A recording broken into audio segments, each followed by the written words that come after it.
जिनसे पहले कुछ नहीं था और जिनके बाद भी सब कुछ उन्हीं में समा जाएगा। जो विनाश के लिए जाने जाते हैं वो हैं कालों का काल, महाकाल। कभी शांत योगी तो कभी संहारक नटराज, कभी भोले भंडारी तो कभी रौद्र महाकाल। कहते हैं जिन्हें समझना सबसे आसान है वही भगवान सबसे गहरे रहस्य छिपाए बैठे हैं। हर किसी के मन में यह सवाल जरूर आता होगा कि आदि योगी भगवान शिव का जन्म कैसे हुआ और क्यों उनका हाथ में त्रिशूल, गले में वासुकी नाग, हाथ में डमरू, माथे पर अर्धचंद्र, जटाओं में गंगा, शरीर पर भस्म और बाघ की खाल धारण किए हुए देखा जाता है और वाहन के रूप में नंदी को। लेकिन सवाल यह उठता है शिवजी के पास ये सभी वस्तुएं कैसे आईं? इनके पीछे ऐसी रहस्यमयी पौराणिक गाथाएं छिपी हैं जिन्हें जानकर आप भी हैरान रह जाएंगे। आपने कभी सोचा है भगवान शिव को माथे पर भांग और धूतरा क्यों चढ़ाया जाता है? आखिर इसके पीछे कौन सा रहस्य छिपा है? और कैलाश पर्वत क्यों आज भी मानवता के लिए एक रहस्य है? भगवान शिव जिन्हें राम भी पूजते हैं और रावण भी, जो अंत भी हैं और अनंत भी, जिनकी शक्ति से जुड़ी हैं अनेक कहानियां जो आज भी रहस्य हैं। क्योंकि आज हम बात करने वाले हैं आदि योगी भगवान शिव के उन रहस्यों की जिन्हें बहुत कम लोग जानते हैं। दोस्तों, क्या आपने कभी सोचा है एक ही देवता को भूतों का स्वामी, संहार का प्रतीक और साथ ही करुणा का सागर क्यों कहा जाता है? आखिर शिव कौन है और क्यों उनके हर प्रतीक के पीछे एक ब्रह्मांडीय अर्थ छिपा है? क्या आपने कभी सोचा है जिस भगवान को स्वयंभू कहा गया है उनका जन्म आखिर हुआ कैसे? कौन है वो जो सृष्टि से पहले भी थे और सृष्टि के अंत के बाद भी रहेंगे? क्या शिव वास्तव में जन्मे थे या वे स्वयं अनंत से प्रकट हुए? आज हम बात करेंगे उस रहस्य की जिसे सुनकर शायद आपका नजरिया ही बदल जाए। आदि योगी भगवान शिव का जन्म कैसे हुआ? हजारों युग पहले जब न कोई आकाश था, न पृथ्वी, न देवता, न जीव, सिर्फ एक अदृश्य चेतना थी जिसे सदाशिव कहा गया। वो चेतना थी निराकार और उसी के भीतर छिपी थी शक्ति जो हर सृजन की जननी है। तब शक्ति ने इच्छा की कुछ बने, तभी पहली बार सृष्टि ने आंखें खोली। शिव पुराण कहता है जब सदाशिव और शक्ति ने एक नए पुरुष की रचना की सोची तो उनके तेज से दो शक्तियां उत्पन्न हुई, पहली विष्णु, दूसरी ब्रह्मा। फिर उन दोनों से प्रकट हुए एक अद्भुत रूप शंकर, जो न जन्मे थे, न बनाए गए थे, बल्कि स्वयं चेतना के रूप में अस्तित्व में आए थे। इसलिए उन्हें कहा गया स्वयंभू। हर युग, हर ग्रंथ ने शिव के जन्म को अलग तरह से समझाया है, पर हर जगह एक बात समान है, शिव स्वयं से प्रकट हुए हैं। विष्णु पुराण कहता है जब विष्णु गहरे ध्यान में थे उनके माथे से एक दिव्य ज्योति निकली, वो ज्योति रूप थी महादेव की। वहीं वायु पुराण और लिंग पुराण कहते हैं शिव का कोई आरंभ नहीं, वे अंत से पहले भी हैं, आरंभ के बाद भी, वे प्रकाश हैं और वे अंधकार भी, वे सृष्टि के साक्षी हैं और सृष्टि के पार भी। स्वयंभू यानी जो किसी से उत्पन्न न हुआ हो, जो खुद अपनी सत्ता से प्रकट हुआ हो। शिव स्वयंभू हैं क्योंकि वे सृष्टि से पहले चेतना के रूप में विद्यमान थे। उनका जन्म किसी जैविक अर्थ में नहीं हुआ, बल्कि वो निराकार से साकार रूप में अवतरित हुए। इसीलिए उनके दो रूप माने जाते हैं, शिवलिंग यानी निराकार और महादेव जो साकार है। ऋग्वेद में उनका पहला नाम था रुद्र। रुद्र यानी वो जो आकाश में गरजते हैं, जो भय पैदा करते हैं, पर वही भय रक्षा में बदल जाता है। धीरे धीरे यही रुद्र पुराणों में बने महादेव। त्रिदेव में एक ब्रह्मा सृजन करते हैं, विष्णु पालन करते हैं और शिव करते हैं संहार, ताकि सृष्टि का संतुलन बना रहे। कहते हैं शिव का जन्म नहीं हुआ, वे अविभाज्य तत्व हैं, न शुरुआत न अंत, वही शून्य है, वही पूर्ण है। क्या आपने कभी सोचा है अगर सब कुछ समय के अधीन है तो शिव कैसे हैं, समय से परे, महाकाल? कमेंट में जरूर बताइए। अब बात करते हैं भगवान शिव के हाथों में विराजमान त्रिशूल के बारे में। आखिर वो महादेव के पास कैसे आया? पौराणिक कथाओं के अनुसार त्रिशूल का निर्माण स्वयं भगवान ने नहीं, बल्कि दिव्य शिल्पी विश्वकर्मा ने किया था। माना जाता है जब सूर्य देव ने विश्वकर्मा की पुत्री संजना से विवाह किया तो उनकी तेजस्विता इतनी प्रचंड थी कि संजना उसका ताप सह नहीं सकी। उन्होंने अपने पिता से समाधान मांगा। तब विश्वकर्मा ने सूर्यदेव से कहा, हे भास्कर, अपनी तपन को कुछ कम करो। सूर्यदेव ने अपनी शक्ति का एक भाग अपने पास रखा और शेष भाग पृथ्वी पर छोड़ दिया। वो ऊर्जा इतनी तीव्र और विनाशकारी थी कि पूरी पृथ्वी भस्म हो सकती थी। तब विश्वकर्मा ने अपनी दिव्य शक्ति से उस ऊर्जा को नियंत्रित किया और उसी से गढ़ा गया एक अद्वितीय अस्त्र त्रिशूल। उन्हें पता था इस शस्त्र को धारण करने की क्षमता केवल एक ही देवता में है, महादेव में, क्योंकि शिव ही हैं जो सृष्टि की विनाशकारी शक्तियों को संतुलित कर सकते हैं। इसलिए उन्होंने वह दिव्य अस्त्र त्रिशूल भगवान शिव को समर्पित कर दिया। यह त्रिशूल केवल एक हथियार नहीं, यह तीन गुणों सत्व, रजस और तमस का संतुलन है। जब ये तीनों नियंत्रित हो जाते हैं तभी मन स्थिर होता है और वही है शिवत्व की अवस्था, जहां विनाश भी सृजन बन जाता है। अगर आप हमारे चैनल पर पहली बार आए हैं तो इसे सब्सक्राइब करना ना भूलें और वीडियो को लाइक जरूर करें, क्योंकि यह आपके लिए सिर्फ 1 सेकंड का काम है, लेकिन इससे हमारी टीम को बहुत बड़ा समर्थन मिलता है। आइए अब बात करते हैं भगवान शिव के गले में विराजमान नाग के बारे में। आखिर महादेव के पास कैसे आया? पौराणिक कथाओं के अनुसार जिस नाग को हम भगवान शिव के गले में देखते हैं उसका नाम है वासुकी। वासुकी नागों के राजा थे और भगवान शिव के परम भक्त। उनकी एकमात्र इच्छा थी कि वे सदैव महादेव के समीप रहें। कहा जाता है जब देवता और दानवों ने अमृत प्राप्त करने के लिए समुद्र मंथन आरंभ किया तब वासुकी ने स्वयं को मंदराचल पर्वत के चारों ओर लपेट लिया और रस्सी के रूप में उपयोग होने को स्वीकार किया। मंथन के दौरान उनका पूरा शरीर विष और घर्षण से लहूलुहान हो गया। फिर भी उन्होंने शिव का नाम लेकर अपना कर्तव्य निभाया। समुद्र मंथन से जब भयानक हलाहल विष निकला, उस विष की ज्वाला से सभी देवता और असुर जलने लगे। तब देवताओं ने भगवान शिव से प्रार्थना की। तब उन विष से सृष्टि को बचाने के लिए भगवान शिव ने विष का पान किया, जिससे उनका कंठ नीला पड़ गया और वे नीलकंठ कहलाए। नागों के राजा वासुकी ने मंथन के दौरान रस्सी के रूप में मेरु पर्वत का सहयोग किया था। जिस पर प्रसन्न होकर शिव जी ने उन्हें अपना आभूषण बना लिया। यह वासुकी नाग का शिव के गले में रहना शिव की निर्भयता और नकारात्मक शक्तियों पर नियंत्रण का प्रतीक है। क्या आपने कभी सोचा है अगर विष शिव ने न पिया होता तो क्या ब्रह्मांड बचता? आपकी क्या राय है? ऐसे ही भगवान शिव की लीलाएं सिर्फ कथाएं नहीं, रहस्यों का सागर है। कभी नीलकंठ बनकर विष को पी जाना तो कभी कैलाश की नीरवता में समाधि लगाना। हर कथा के पीछे छिपा है कहीं अनकहा सत्य जो आज तक कोई पूरी तरह समझ नहीं पाया।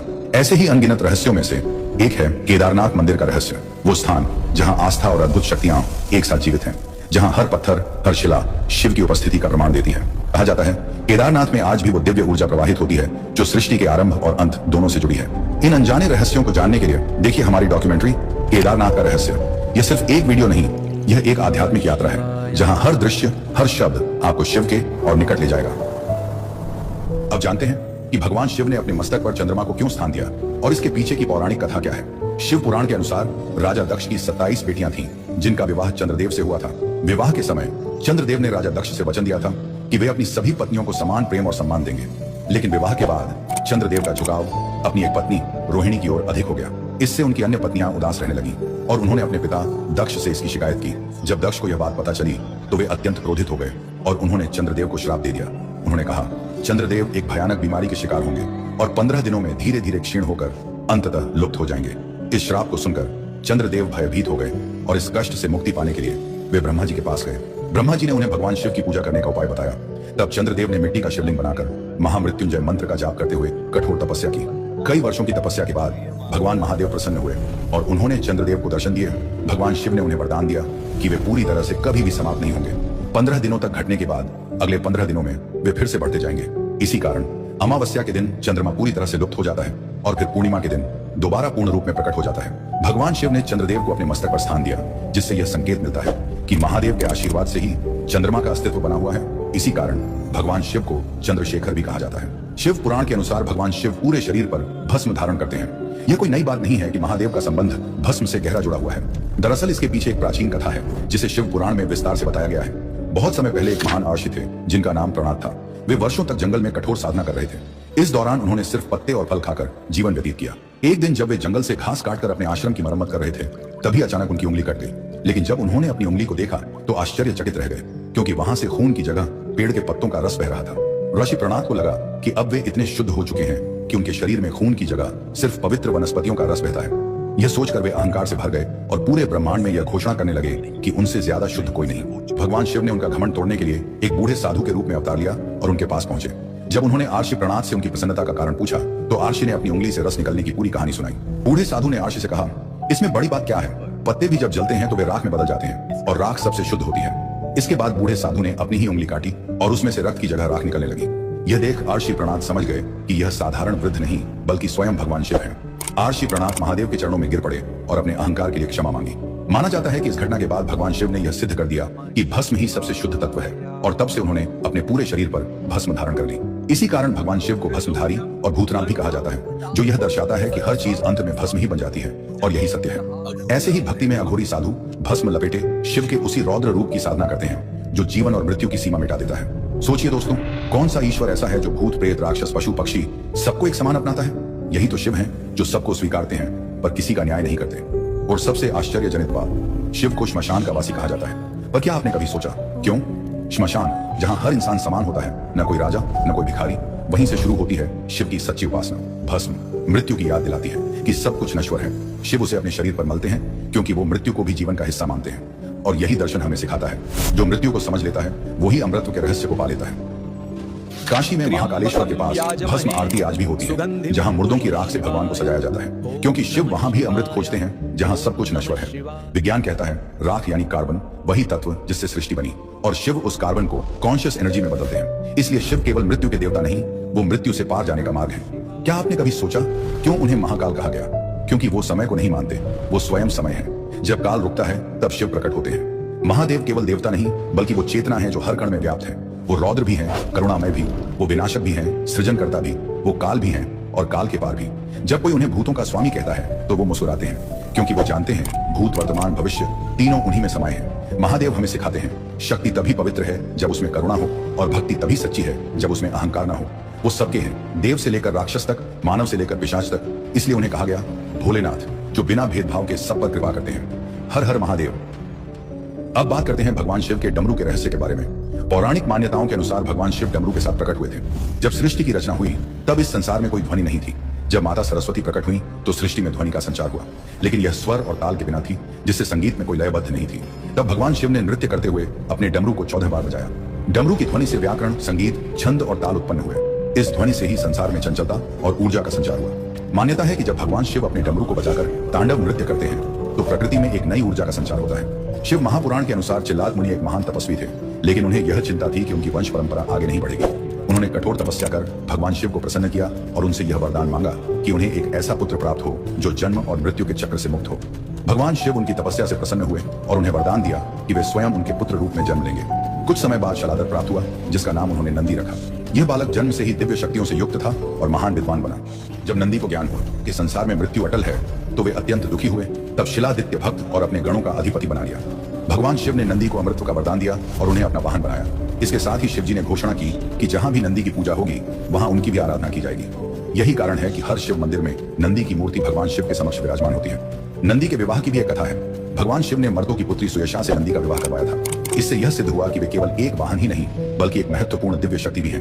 अब जानते हैं भगवान शिव को भंग और धतूरा क्यों चढ़ाया जाता है। अगर भगवान शिव भांग पी सकते हैं तो हम क्यों नहीं? यह सवाल वाराणसी की गलियों और घाटों में अक्सर गूंजता है। इसकी वजह एक मान्यता है जिसके अनुसार भगवान शिव भांग का सेवन करते थे। पौराणिक कथा के अनुसार जब समुद्र मंथन से हलाहल विष उत्पन्न हुआ तो पूरी सृष्टि को बचाने के लिए भगवान शिव ने उसे अपने कंठ में धारण कर लिया, लेकिन हलाहल इतना प्रचंड था कि उसके प्रभाव से उनके गले में भयंकर जलन होने लगी। तब माता पार्वती ने इस जलन को शांत करने के लिए उन्हें भांग अर्पित की। अथर्व वेद के अनुसार भांग के पत्तों में ऐसे औषधीय गुण होते हैं जो शरीर में ठंडक उत्पन्न करते हैं। यही कारण है कि शिव जी ने पहली बार इसका सेवन किया था। एक अन्य कथा में बताया गया है कि एक बार परिवार से नाराज होकर शिव जंगल में चले गए और एक पौधे के नीचे सो गए। जागने पर उन्होंने जिज्ञासावश उस पौधे की पत्तियां खाईं, जिससे उनकी थकान दूर हो गई। वह पौधा भांग का था। शिव का भांग से जुड़ाव भौतिक भोग नहीं बल्कि आध्यात्मिक वैराग्य और चेतना से परे की स्थिति को दर्शाता है। कई विद्वान यह भी मानते हैं कि भांग और धतूरा जैसी चीजें चढ़ाना भक्तों द्वारा अपनी बुराइयों को भगवान के सामने त्यागने का प्रतीक है।